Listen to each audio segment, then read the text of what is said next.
ascitis, el edema, ¿no? Las fases abotagadas que suceden en la forma renal, ¿no?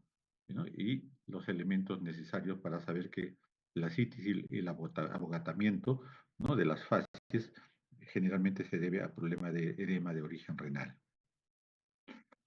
¿no? Además de esa fase abotagada, ¿no?, el edema abdominal tipo ascitis, la palidez terrosa, que es muy frecuente y signo de una insuficiencia renal crónica, asociada a una anemia, lógicamente. Sí. Eh, si hablamos de la historia clínica y comenzamos por la filiación, ¿no? La edad es muy interesante porque hay patologías que, como en las otras eh, semiologías que hemos revisado, en la edad pueden estar sumados, ¿no?, patologías que corresponden a esa edad. Y lógicamente también el género, o sea, el sexo masculino y femenino, ¿no? También tiene que verse el lugar de procedencia. Hay enfermedades urinarias que pueden estar en relación al medio ambiente en el que se desarrolla el individuo. Y otras se refieren a la ocupación, que está relacionado con el gasto energético y la hidratación que puede tener la persona. Tenemos acá síntomas y signos. La fiebre, que es un síntoma y signo general, que está asociado a cualquier proceso inflamatorio. El edema, que también está asociado a diferentes causas, ¿no?, comenzando por la cardiovascular, seguimos con la hepática, la renal, podemos seguir hablando de lo que es la de tipo nutricional y finalmente la tipo linfática. Entonces, acá el edema lumbar, el dolor lumbar tiene una característica, ¿no? Ya la vamos a ir revisando. Puede haber alteraciones en la micción al orinar. Está asociado a disuria, polaquiuria, poliuria, nicturia, anuria, tenesmo vesical. Miren todos estos términos, que son aproximadamente 6, ¿no?, que tienen características de volumen en la micción. Y si hablamos del contenido urinario, es importante saber el aspecto, el color, el volumen, el chorro de orina, el caudal de orina que puede tener una persona.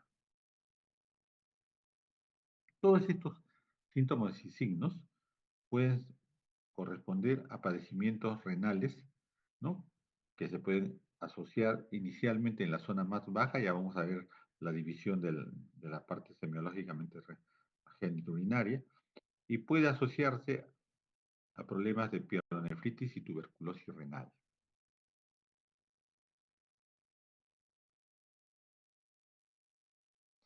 Pues bien, si hablamos del edema, si hablamos del edema, tenemos que hacer diferenciación con el edema cardiovascular, decíamos hepático, ¿no?, nutricional y eh, linfático. Pues bien, la característica propia del edema renal, ¿no?, está en relación a su extensión en toda la economía de nuestro cuerpo.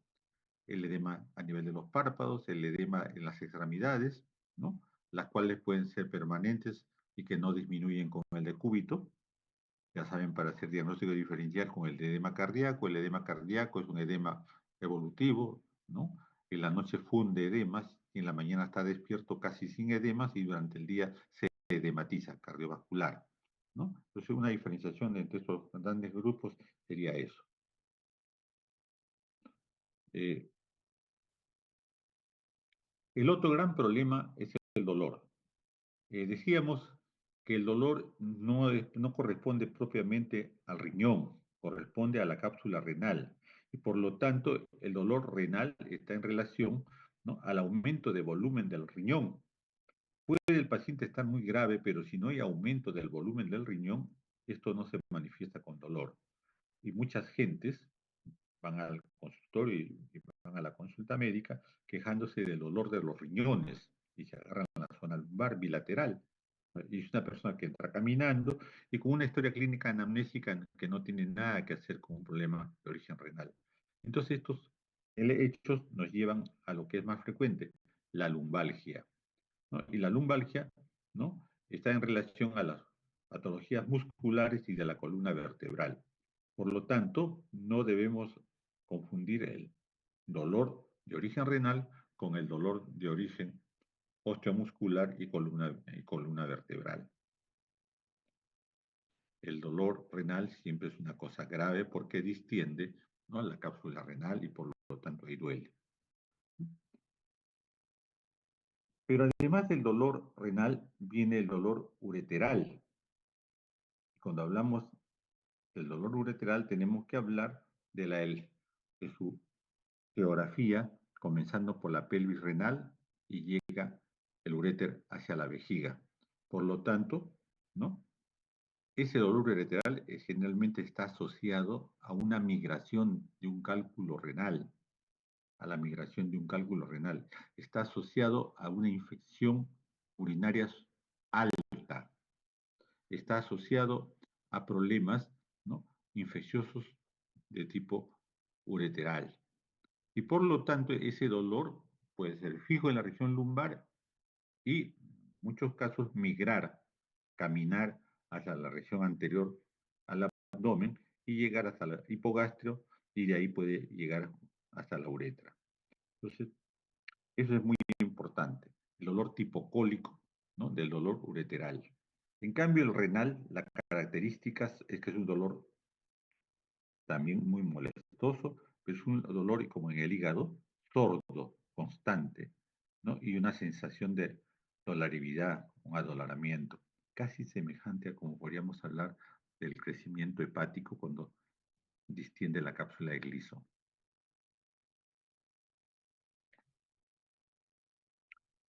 El otro dolor es el dolor vesical, ¿no? El dolor vesical, ¿no?, en este caso, el dolor se produce en la zona suprapúbica, ¿no? Esto estamos hablando del hipogastrio, ¿no?, y que se produce en forma espasmódica. Recuerden que la vejiga es de composición muscular, ¿no?, un músculo liso, y por lo tanto puede contraerse, ¿no?, al aumento del volumen urinario o su disminución. Por lo tanto, este dolor, conjuntamente con el uréter que está llegando hacia la vejiga, puede simular un dolor en esa zona. Y también tenemos que pensar que el dolor puede ser de la parte más distal de la uretra, ya estamos en la uretra, ¿no? Y por lo tanto, ese dolor vesical puede ser un compromiso final del uréter y un compromiso inicial de la uretra. Dolor vesical. El dolor uretral, ya estamos a la parte más distal del, del aparato urinario, uretra. En este caso, las manifestaciones de dolores son en relación a la orina, a la micción, ¿no?, y también a la erección.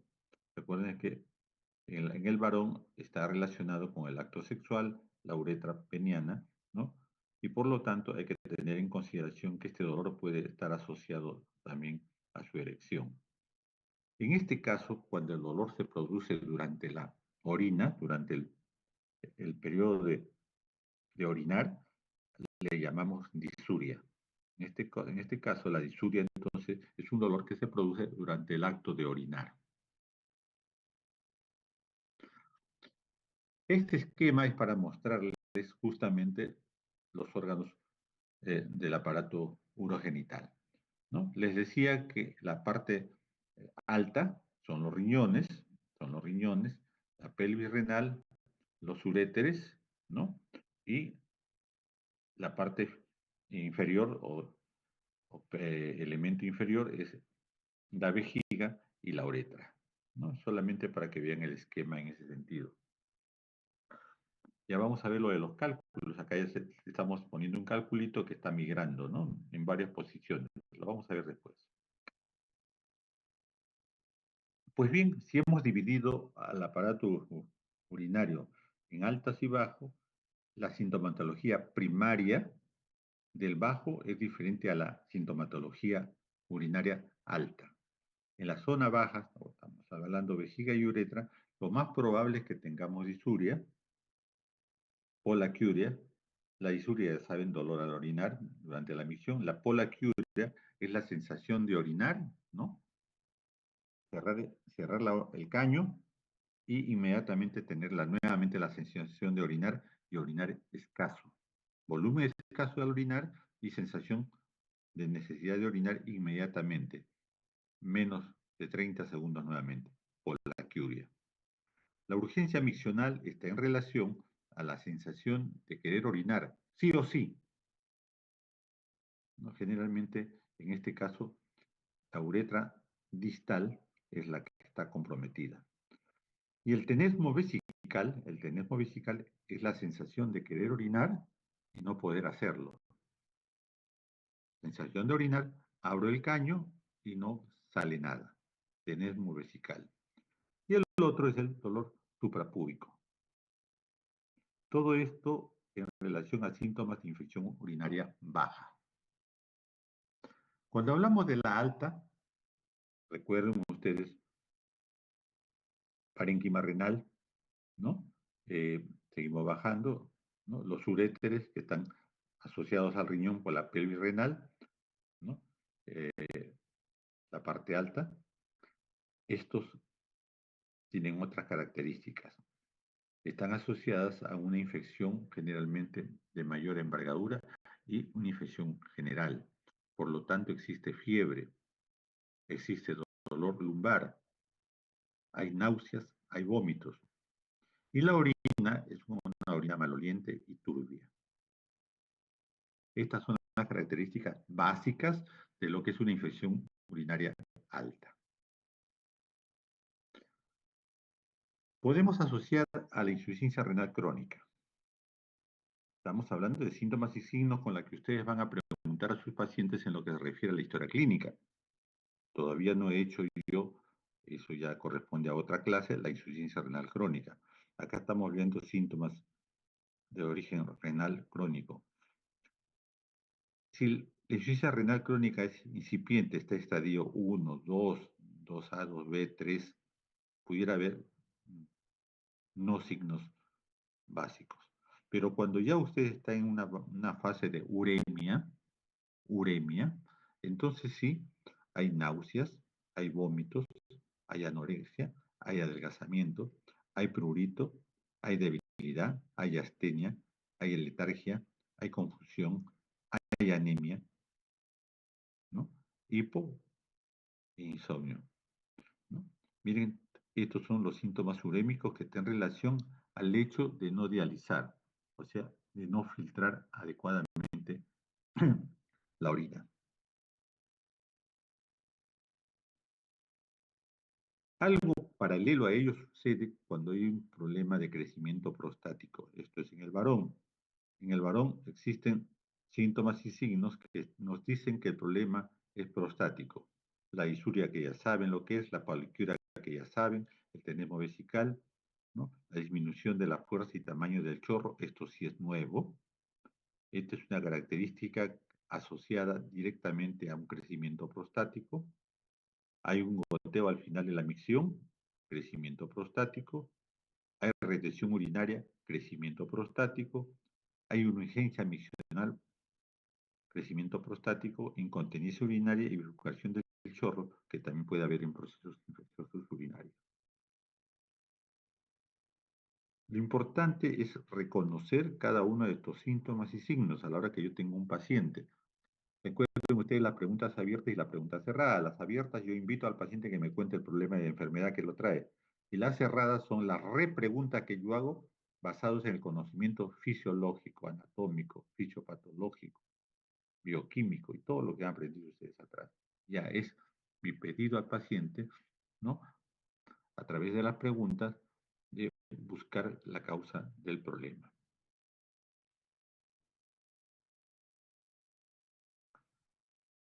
Entonces, hay diferentes tipos de dolores, pero el dolor que nos llama la atención es el reno ureteral. Es un dolor abdominal, súbito, tipo cólico, ojo. Ya hemos hablado con los alumnos de práctica, los dolores en las diferentes partes del abdomen, ¿no? Cada órgano tiene la forma de doler, ¿no? Hay de todo. Pero estas características del dolor renoureteral son importantes porque siendo un problema eh, alta, tenemos el dolor abdominal, tenemos la parte baja que correspondería a la zona vesical inferior, ¿no? Tenesmo, vesical y disuria, y puede haber fiebre en cualquier manifestación urinaria. La característica del dolor lumbar en el paciente que está con infección de este tipo es que no puede tomar posición antálgica. No existe la posición antálgica. Duele y duele y duele. Son pacientes que llegan a la emergencia de un hospital. Por lo tanto, esta primera parte es lo que hemos visto en relación a la enfermedad actual. En los antecedentes personales, independientemente de todo lo que ya han aprendido hasta este momento, no olvidar de preguntar en pacientes que topográficamente el problema es el aparato genitourinario, todos estos elementos de antecedentes. Preguntar, pregunta cerrada, infecciones urinarias, cálculos recurrentes, cirugía renal, ¿no? La detección previa de proteinuria o hematuria, paciente si es diabético, si tiene gota, si tiene hipertensión, si tiene enfermedades del colágeno, el lupus eritematoso sistémico, la poliarteritis, el Johann, la granulomatosis de Wagner, la púrpura de Genow-Schön, todas estas enfermedades del colágeno pudieran debutar con problema urinario. ¿Qué significa eso? Que han pasado silenciosamente todo el proceso y cuando ha llegado a producir la insuficiencia renal, que se va a hacer crónica, recién aparece en la sintomatología. Es igual que la diabetes, es igual que la hipertensión arterial. Por eso hay que tener en cuenta estos síntomas y signos que pudiera tener dentro de las preguntas de los antecedentes, cómo evolucionar el paciente. Hay problemas renales que están asociados a drogas nefrotóxicas. Hay enfermedades que están asociadas a tratamientos por otros motivos de fármacos nefrotóxicos, ¿no? Los aminoglucósidos son nefrotóxicos, los quimioterápicos son, como la ciclofosfamida, son nefrotóxicos, ¿no? El abuso de cualquier medicamento para el sistema nervioso desde el punto de vista psiquiátrico son nefrotóxicos, ¿no? La exposición en el trabajo, ¿no? Al plomo, al oro, al candamio, metales pesados, pueden producir nefrotoxicidad. Las preguntas van por ahí. En los antecedentes familiares, antecedentes en la familia de enfermedades renoureterales, enfermedad poliquística renal, diabetes mellitus, hipertensión arterial, litiasis urinaria, cáncer de próstata, ¿no? Colegenopatía. Estos elementos tenemos que preguntar a nuestros pacientes en relación a la familia. ¿Por qué? Porque siempre hay predisposición familiar a sufrir enfermedades renales. Entonces, si nosotros tenemos en cuenta ello, tenemos que preguntar pregunta cerrada, antecedentes familiares. Hay preguntas que se deben hacer al paciente desde el punto de vista estrictamente las características de las molestias al momento de orinar. La micción, el término micción es un término social, por si acaso, ¿no? Orinar es el término médico, ¿sí? Pero micción es un término social para esconder una grosería que pareciera decir orinar, ¿no? ¿Ya? Entonces, preguntar al orinar si se produce con esfuerzo, si se produce el dolor postmiccional, ¿no? Si produce, como decíamos anteriormente, el chorro en dos hileras, en dos porciones, es muy importante. Después hay que preguntar en lo que se refiere a la orina por hematuria. Muchas veces en la pregunta abierta el paciente dice, yo orino sangre. En otro momento dice el paciente, yo estoy orinando pus, doctor. Y esto me dicen, entonces viene la pregunta de la valoración, ¿no? Posteriormente de los tres vasos. Se lo dejé a un alumno de mi grupo que verificara, ¿no? el estudio de la orina en los tres vasos. ¿Por qué? Porque nos va a permitir semiológicamente ubicar el origen de la hematuria, si es alta o es baja, básicamente. La piuria macroscópica, que es una orina turbia, media lechosa, ¿no? Eh, es importante saber de ella, porque nos va a llevar a buscar otros elementos anómalos en relación al proceso infeccioso de la orina y buscar el nivel de donde se está produciendo el proceso infeccioso.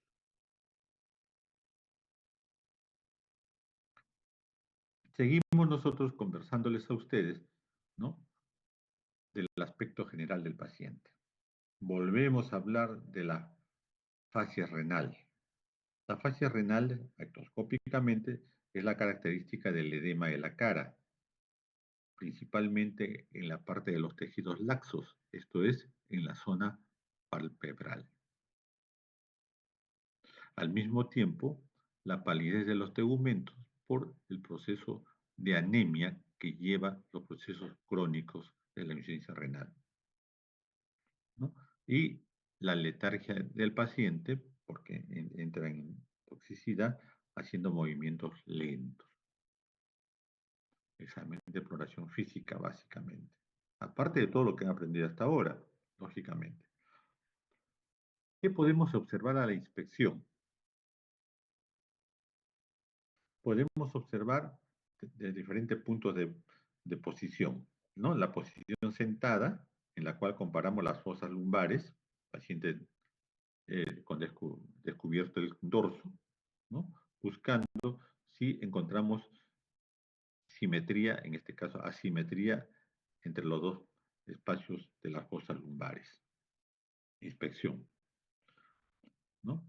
Habíamos quedado que el riñón duele cuando aumenta de volumen. Pudiera ser que estamos ante un paciente que tuviera un tumor renal, ¿no? El hipernefrona. En los niños pequeños el tumor de Willis pueden producir deformidad en relación al riñón, pero también pudiéramos tener, ¿no?, la valoración de tumores superficiales de tipo quístico.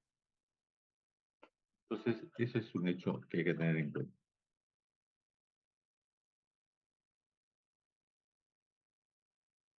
A la palpación. En este caso, al paciente se le coloca en decúbito dorsal con los miembros superiores a lo largo del cuerpo, ¿no? A los lados del cuerpo, se puede decir, ¿no?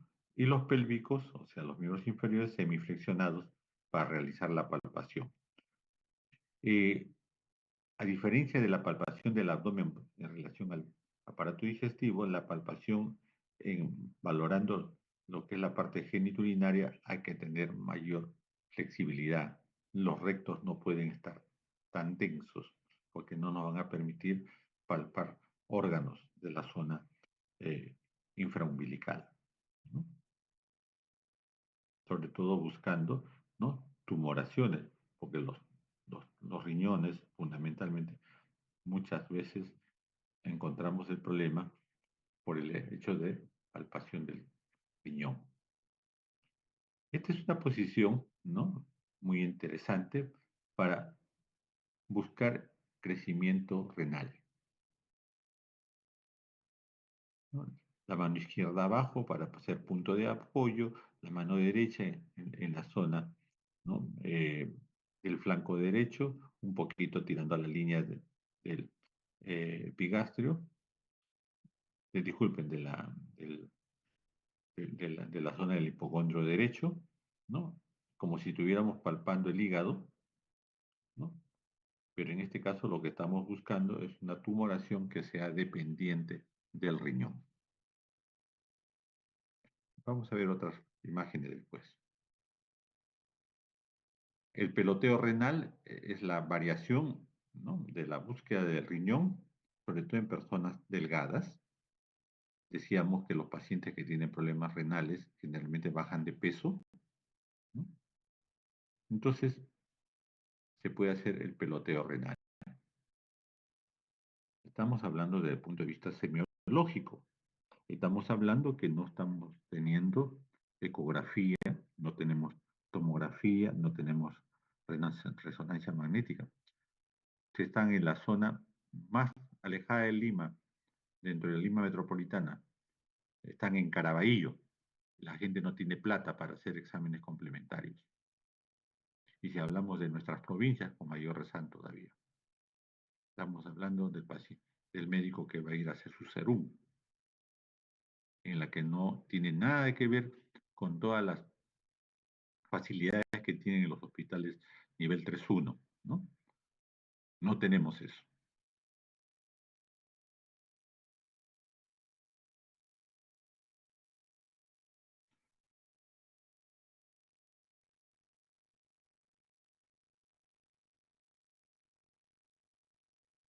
Déjenme un ratito, quiero... Ajá.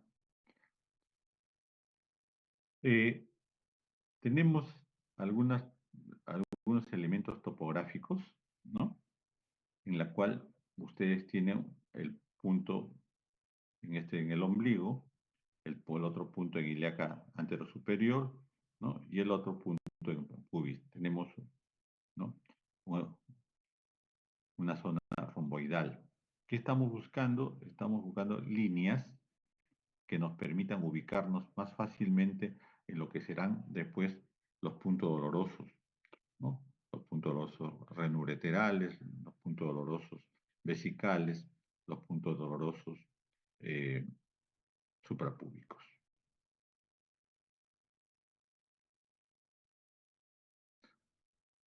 Acá hay una descripción de cómo buscar los puntos dolorosos. Primero hablemos de los puntos anatómicamente que siguen al trayecto de los uréteres. Déjeme ver una, acá creo que tengo, acá está, ya está.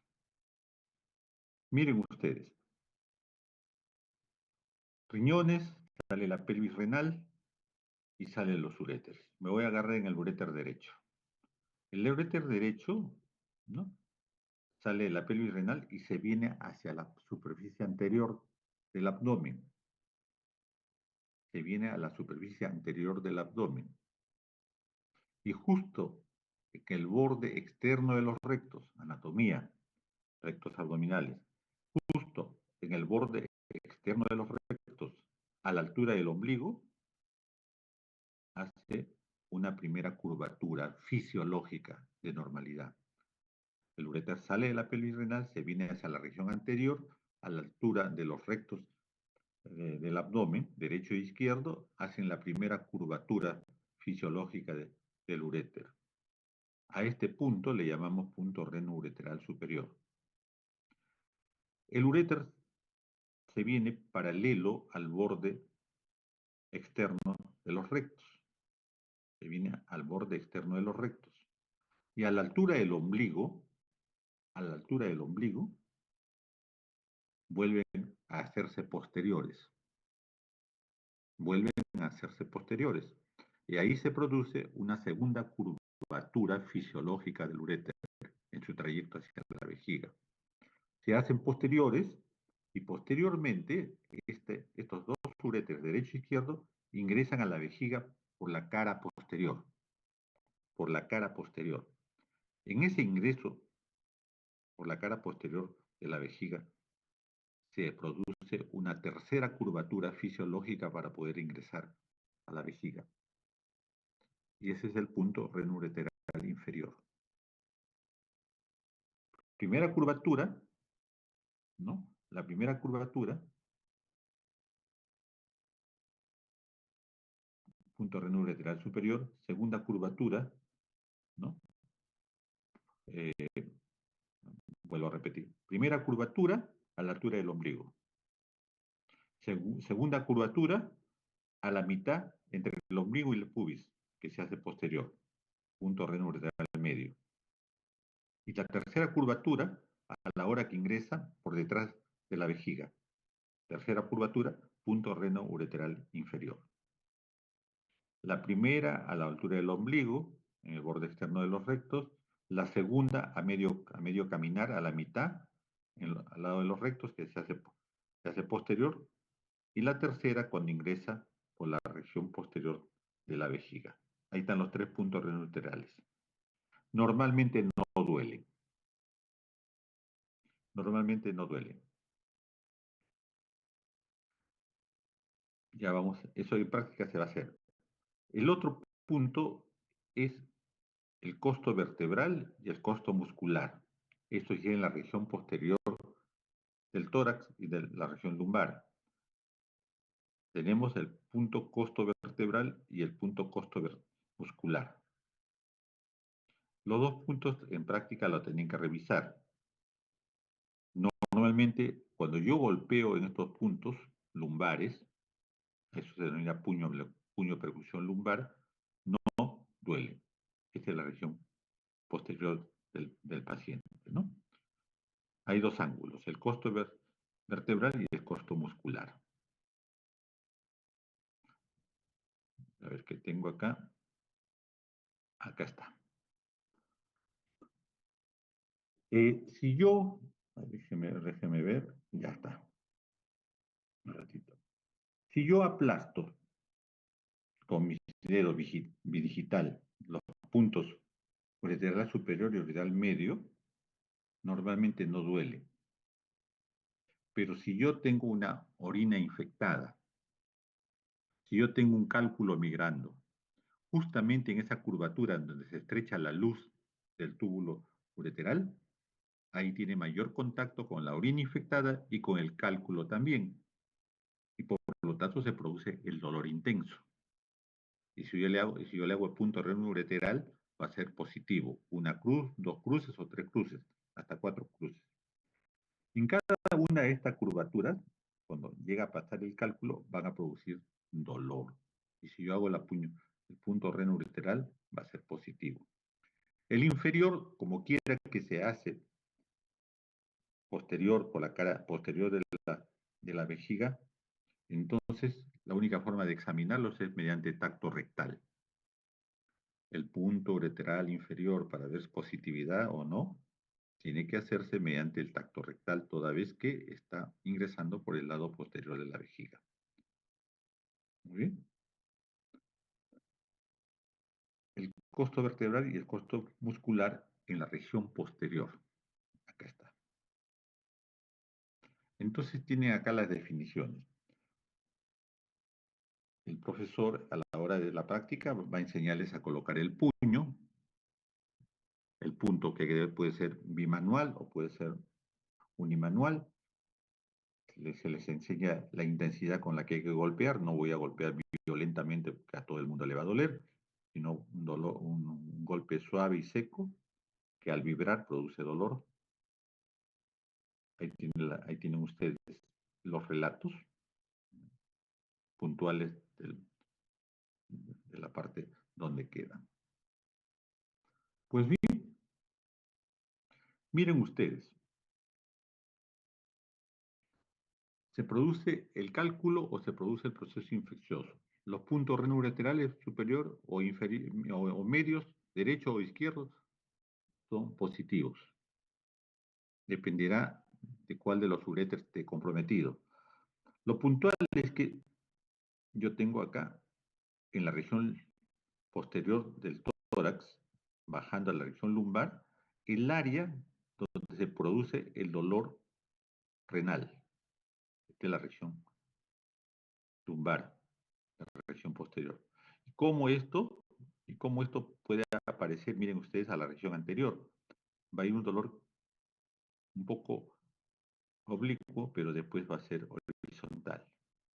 En cambio, el dolor ureteral, migración del cálculo, infección urinaria, se origina en la región lumbar, migra el dolor, camina el dolor hacia la región anterior, miren ustedes, es el área del dolor, porque está migrando el cálculo. Llega a la vejiga, si el cálculo se queda en la vejiga, ahí está, ahí duele. Pero muchas veces el cálculo es muy pequeñito y logra pasar y pasa a la uretra. Miren ustedes, se va hacia la uretra. Y por lo tanto, ¿no? Van a tener ustedes, ¿no? Que puede llegar a la región uretral eh, posterior y doler hasta el meato urinario. Y clac, clac, caer la piedrita, caer el cálculo. Si nosotros tenemos la suerte de aislar el cálculo mediante una gasita, podemos hacer el estudio bioquímico para saber de qué sustancias se compone el cálculo. Y eso es muy importante porque va a servir para la dieta. La gran mayoría son cálcicos, pero puede ser uratos. Entonces, de acuerdo a eso, se manejará la dieta para disminuir la producción de estos cálculos. Entonces, ahí tienen ustedes la migración del dolor renal y el dolor ureteral. Acá está la percusión que les estaba hablando de la puño percusión lumbar, ¿no? El ángulo costo vertebral y costo muscular. Ahí está una técnica bimanual.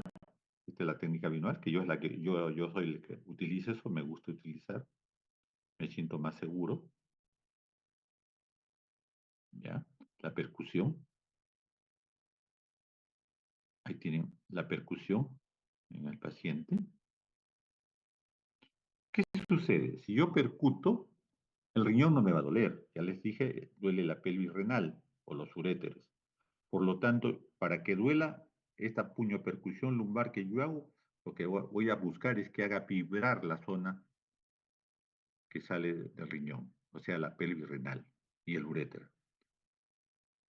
Será positivo cuando el dolor existe. Puede ser igualmente una cruz, dos cruces, tres cruces, cuatro cruces. Eso depende ya del problema nefrítico o litiásico que puede haber. La auscultación. La auscultación de los riñones es igual como si estuviéramos auscultando la aorta. ¿Recuerdan ustedes el aneurisma de la aorta? Justamente en la región abdominal superior, ¿no? Entre, entre el vértice del esternón y, y el ombligo, ¿no? Se divide en tres, el tercio medio con el tercio superior, ¿no? Ahí a esa altura se produce la bifurcación de las arterias renales que se van hacia, de las arterias renales que nacen en la aorta y se van hacia los riñones. Pues bien, en esa área donde se produce la separación son las zonas más débiles. Toda área arterial en la cual se produce la separación y la creación de otras arterias, justamente son los puntos más débiles y por lo tanto donde más frecuentemente se van a producir los aneurismas. Y los aneurismas son los que van a producir el soplo. Entonces, podemos buscar nosotros soplos en pacientes que no necesariamente tengan sintomatología, porque puede ser un hallazgo del soplo abdominal. Y lo que nos está indicando es que una posibilidad, un posible aneurisma de aorta justamente al nacimiento de las arterias renales. La auscultación, entonces, en este caso es buscando soplo arterial. También podemos buscar en las zonas costovertebrales. Siempre lo que estamos buscando es un soplo. Siempre estamos buscando soplos, ¿no? Eso es lo importante. Y siempre se hacen con el diafragma. Siempre buscando estianosis o aneurisma de la arteria renal que justamente están haciendo el aorta. Esto es en líneas generales la parte de lo que es la anamnesis y el examen físico del aparato urinario. Hay que completarlos con la parte genital. Y entonces, esta segunda parte voy a hablar de la exploración ginecológica. Ustedes entenderán que la parte ginecológica, estrictamente los genitales de la mujer, son evaluados por el ginecólogo, ginecobstetra. Pero un médico que sale como todos nosotros, como médico general, y que se va a trabajar en las áreas en las cuales no hay especialistas, debe estar capacitado y debe estar entrenado para conocer las enfermedades básicas de la ginecología. Y por supuesto, para conocer los elementos necesarios que nos orienten a pedir la interconsulta o la derivación de nuestra paciente hacia un ginecólogo. Entonces, lo que viene acá, en la parte ginecológica, en esta lámina, lo que les estoy colocando yo, la parte externa. La parte externa lo puede hacer cualquiera de los médicos, cual sea su especialidad. El monte de Venus, los labios mayores y menores, el meato urinario, ¿no? Ureteral, uretral, disculpen, la uretra, el clítoris, el introito vaginal y el perineo. La parte de la exploración interna necesita que lo haga un médico entrenado.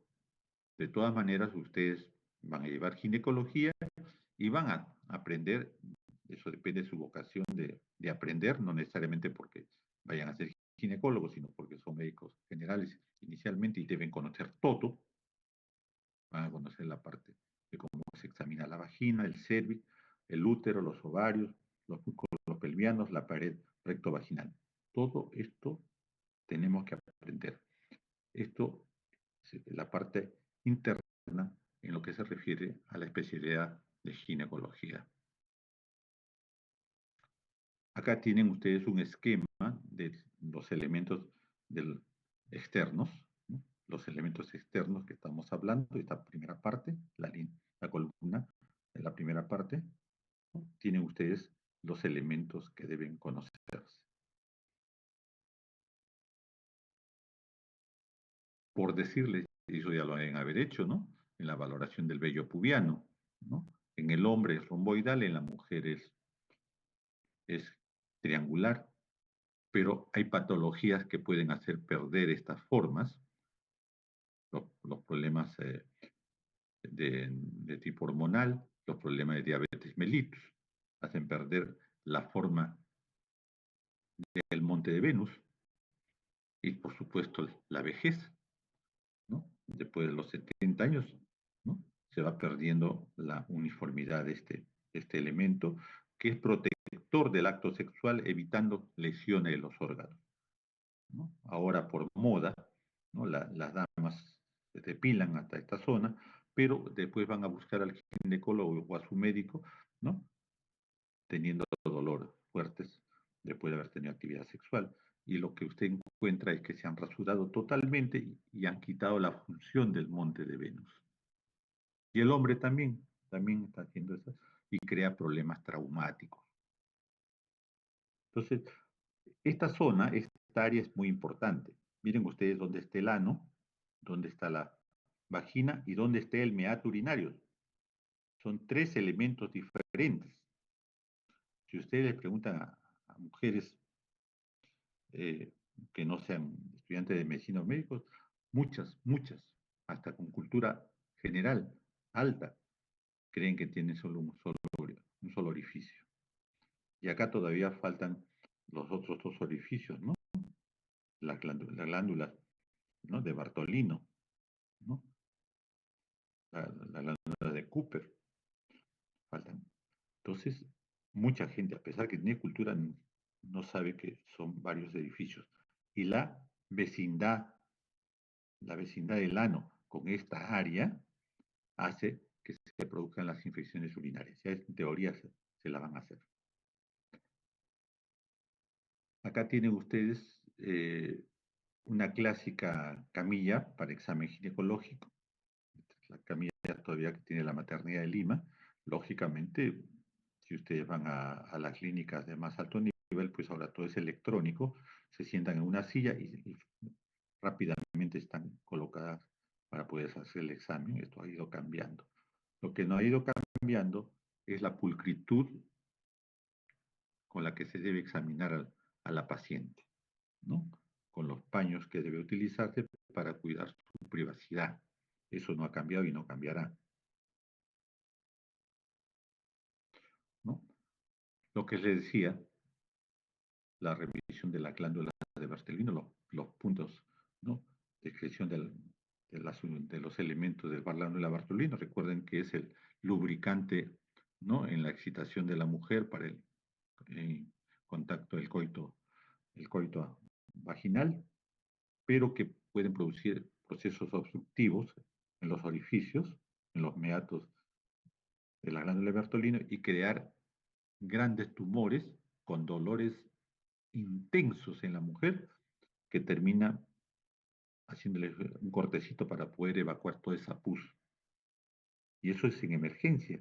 Y eso es Lima, Perú. Tienen ustedes el quistecito que se está palpando, pero acá pareciera muy simple, pero el dolor es intenso. El dolor es intenso. Lógicamente se ha instalado progresivamente. La palpación bimanual, la palpación bimanual, ¿no?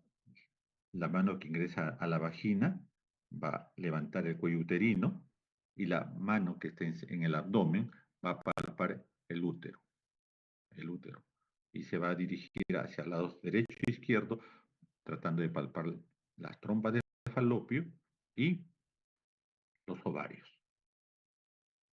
Esta es la técnica bimanual. Acá está en un corte sagital, la técnica. Todo eso lo van a hacer ustedes, así que en su momento.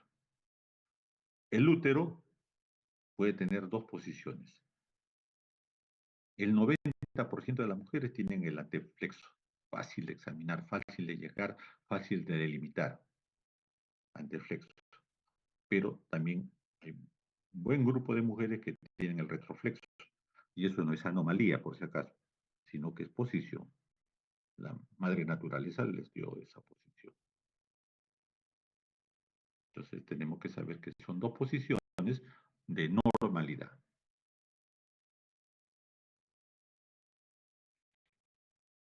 El enfoque del examen y el registro del examen ginecológico se las dejo acá, ¿no? Genitales, estructuras, úteros, para que vean todo lo que uno debe saber de cada uno de estos elementos.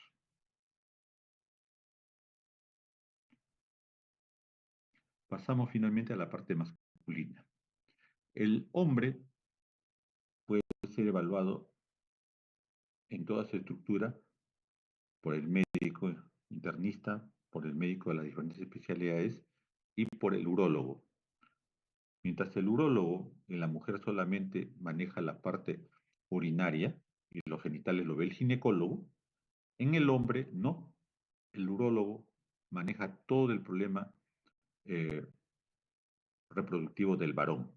La cirugía del pene, la cirugía de la próstata, la cirugía de las glándulas seminales, la cirugía de todo lo que puede ser los conductos deferentes, ¿no?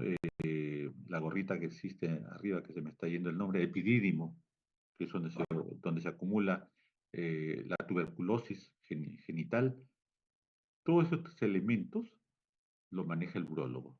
Entonces, en el hombre, la parte urinaria y la parte genital, ¿no? Lo maneja, disculpen, lo ve el urólogo. Y por supuesto, un médico entrenado. También ahí tiene las partes anatómicas, ¿no? Yendo de lo más, de lo más posterior, ¿no? La vejiga, ¿no? Tenemos la vejiga, tenemos finalmente eh, la parte de lo que es la uretra, ¿no? Conjuntamente con la parte genital, ¿no? Que son la próstata y las glándulas vulvouretrales, que son los que segregan líquido para la lubricación en el acto sexual, ¿no? Y para la cópula el pene. Independientemente de ellos, desde el punto de vista estrictamente eh, sexual, el testículo, con su epidídimo, ¿no? Su valoración y su examen es muy importante. Ojalá tuviéramos suerte, eso depende de nuestros pacientes, para enseñarles a examinar los genitales externos del varón. A veces tenemos suerte, justo nos llega un paciente que nos permite, siempre pidiéndoles el permiso y todo el consentimiento informado, y nos permite enseñar las técnicas de cómo examinar los genitales externos del varón. ¿Qué puede encontrar? ¿No? Verrugas venéreas en la piel, puede encontrar herpes genital, puede encontrar chancro sifilítico. Todos estos elementos de infecciones son producidas por relación sexual. Puedo tener desde el punto de vista anatómico una hipospadia, que es gran molestia para el paciente, ¿no? Y puedo tener anomalías neoplásicas, un carcinoma de pene, y solamente lo puedo valorar a la inspección, miren, a la inspección. La valoración del prepucio, ¿no? Los, los judíos, necesite o no necesite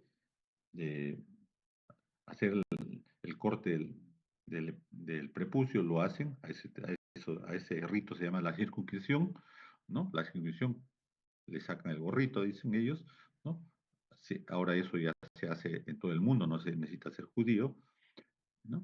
Y va a evitar que el muchacho posteriormente tenga el esmegma, ¿no? Y el esmegma es un cancerígeno que es entre otros lo que produce el cáncer de cuello uterino de la mujer. Los judíos, que son circuncisados por la religión, han hecho que la mujer judía tenga una tasa de cáncer uterino, de cuello uterino, me explico, 0%. 0%. No existe cáncer de cuello uterino en la mujer judía. La causa es esto, ¿no? La circuncisión a la que son sometidos los varones como acto religioso. Pero esto ya ha sido, ya traspasó sus fronteras y ya se ha hecho pues hace 30 años o más en el Seguro Social sobre todo, ¿no? Entonces, en relación al prepucio. El glande también tiene problemas, ¿no? Es decir, la hipospadia. El testículo, el dolor testicular producido por el varicocele, que es como si fuera una varicis. Ustedes sí han visto la varicis en las piernas de unas damas generalmente. Pues bien, algo semejante, pero este es un dolor bien severo, bien agudo, bien molestoso, es emergencia. Antes mi maestro decían dolor exquisito, un término que ya le hemos alejado de nuestro léxico. El varicocele, ¿no? Es las venas dilatadas en esa área, el varicocele. El varicocele puede estar presente ahí y no produce molestias también, sino que nos damos cuenta cuando esto ha evolucionado anómalamente. A la inspección hueso, a la palpación también hay técnica para palpar el testículo, el epidídimo, el cordón espermático, siguiendo por el conducto inguinal hacia arriba, ¿no? Porque puede haber hernias a través de la bolsa escrotal, y ahí los tiene. El escroto, en la cual se encuentra el testículo, encima el testículo, el epidídimo, ¿no? Y de ahí el conducto deferente que se va justamente, ¿no? a la zona que tiene que ver con la parte uretral.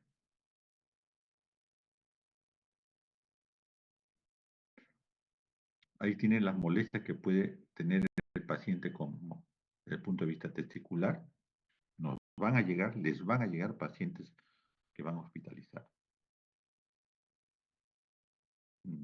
Tuvimos el mes pasado, algunos de los alumnos que rogaron con nosotros vieron un cáncer de testículo, ¿sí? Un paciente de mediana edad, 30 y tantos años, y con dolor intenso. Falleció.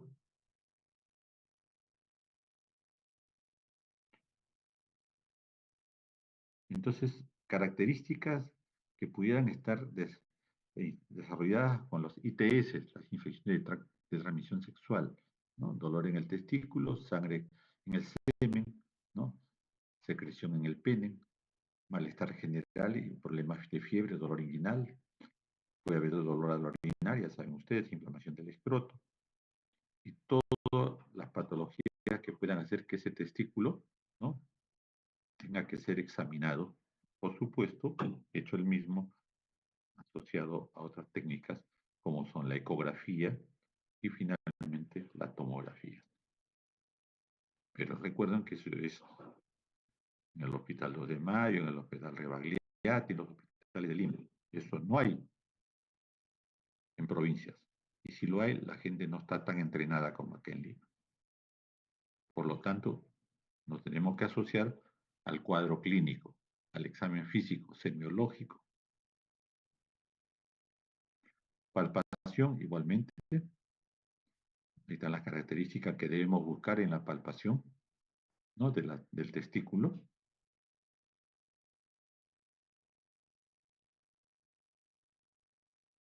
La palpación del cordón espermático, el conducto deferente. Acá tienen un corte sagital, como están incluidos, ¿no? Una patología muy frecuente es el espermatocelo, la dilatación justamente por encima del epidídimo, ¿no? Del conducto deferente. El epidídimo, que es la parte superior está en el polo superior del testículo, ¿no? Eh, Tiene características muy especiales. En degradé, de una consistencia blanda, algo gelatinosa, eso estoy hablando en normalidad, y que puede volverse dura, pétrea, dolorosa, y que es, dentro de lo que es la tuberculosis genital, el sitio donde mayormente se acumula el bacilo de Koch. La orquitis es el dolor del testículo. La epidemia-orquitis es el proceso inflamatorio y doloroso intenso que tiene el paciente. Hay que usar opiáceos para calmar el dolor. Opiáceos. Recuerden que esa zona es la zona más inervada de nuestro cuerpo. Entonces, eso es muy importante. Acá hay unas técnicas que se las pongo, de todas maneras me dicen póngale doctor para que no digan que no lo ha puesto. En el Argentes está, por si acaso, el hidrocele.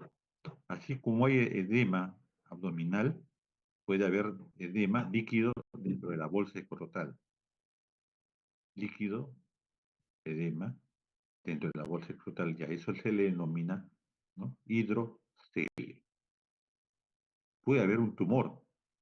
¿Cómo diferencia entre un tumor y el que tenga edema o tenga líquido? Se pone la linterna, una linternita encendida y pegada al testículo. Si es tumor, no se observa nada. Pero si es líquido, se va a prender como si fuera una lámpara, ¿no? Como si fuera la parte superior de la lámpara.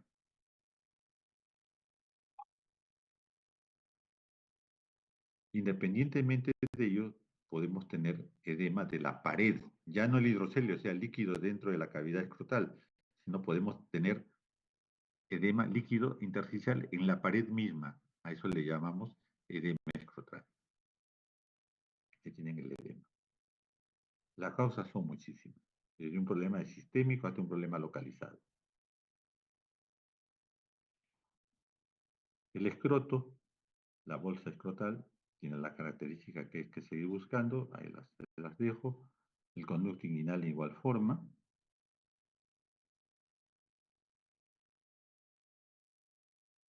La próstata y las glándulas bulboureterales, que son las que producen el líquido, el semen, que transporta al espermatozoide, ¿no? Tenemos también que hacer valoración del mismo. Esto tengo una clase que me ha tocado a mí hacer, así que ahí les voy a hablar de la próstata. Ahí les voy a hablar de la próstata dentro de lo que es el síndrome de uropatía obstructiva. Ok, chicos, discúlpenme haberlos tenido en esta noche, pero es lo que tenía que conversar